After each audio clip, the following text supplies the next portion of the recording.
I'm Pamela Kristan, also known as Pam, and the title of my book is Awakening in Time, Practical Time Management for Those on a Spiritual Path.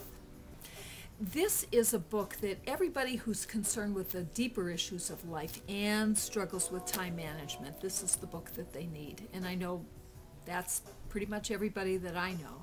We're all in this issue of struggling with too much to do and too little time and getting distracted and not really living our lives the way that we want to.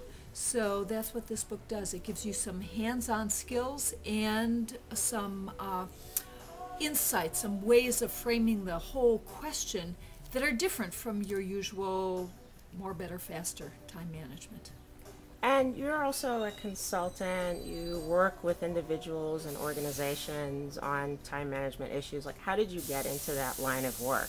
It was really through the back door. It was not something that I planned on doing, but people started to ask me to help them because I have a good balance between the creative, my background is in classical music and other arts, and the sort of nitty-gritty nuts and bolts. And this was what started me on the path. I was working as an arts manager, and somehow or another I was able to manage my time in that situation. It was, by the way, a half-time job, ho, ho, ho, and one of those ones where you end up putting in lots of hours. And I just realized, hey, I've got to learn how to do this job in half-time. And so that's where I started learning how to do time management. And then very shortly thereafter, I started teaching. And then through the teaching came the consulting. And most of my work is with nonprofits, but I do work with for-profit businesses and individuals from all walks of life. Now, in the book, it's broken down into 3 sections. Yeah. Can you talk a little about that? Right. The first section sort of kicks off the book. It talks about the context that we're in. The whole situation, this time is absolutely unprecedented in the history of life on Earth. We have more things to do, more possibilities, more choices. And it's, of course, because of the electronic revolution. We all know about that this sort of puts all these expectations on us because we're measuring ourselves unconsciously against this machine that doesn't have to eat, sleep, or have a social life. So the first part of the book is about the context that we find ourselves in and how we're in a situation really that it's impossible. It's actually impossible to do everything. And then the next section is all about what I call the ABCs of sustainable time management. And that gets to underlying issues, and those issues are attention, boundaries, and choices. Being able to keep a fairly steady core of attention regardless of distractions.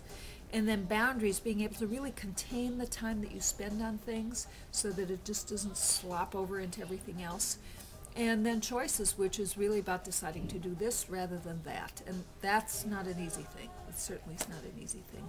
And then the last part of the book talks about the change process itself and how we make change and how you can actually use difficult situations to your advantage as well as ones where you're really cruising. And then it wraps up with the fruits of the practice, which is satisfaction, feeling really satisfied with what you do, sovereignty, which is you see yourself as an independent and sovereign being, and then service to the greater good of all, and that all includes you too.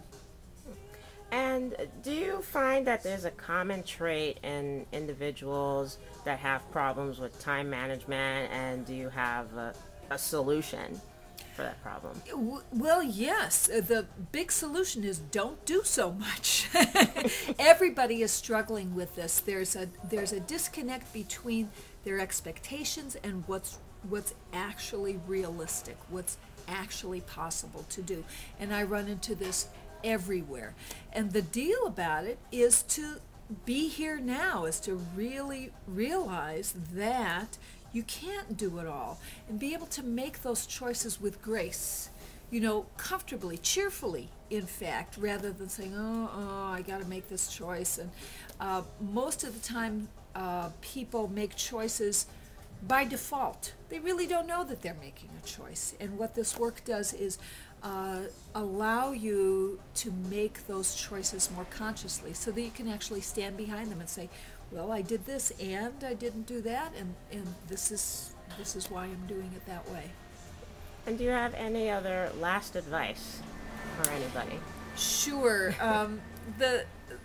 So much of this is giving yourself permission not to do things. That's what it's about.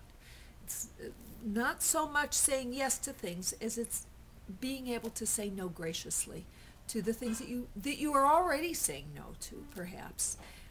So the deal about this is this way of operating is not the usual way. I mean, our American culture is very oriented towards productivity, towards doing more, towards doing it faster, and we need to see that way of operating, taken to its logical consequence, is a road to burnout. And what we really need to do is step off of that road and find a different way than the usual dominant culture, than what you hear all the way, from every source, and find a way that really serves each individual and that serves the greater good of all.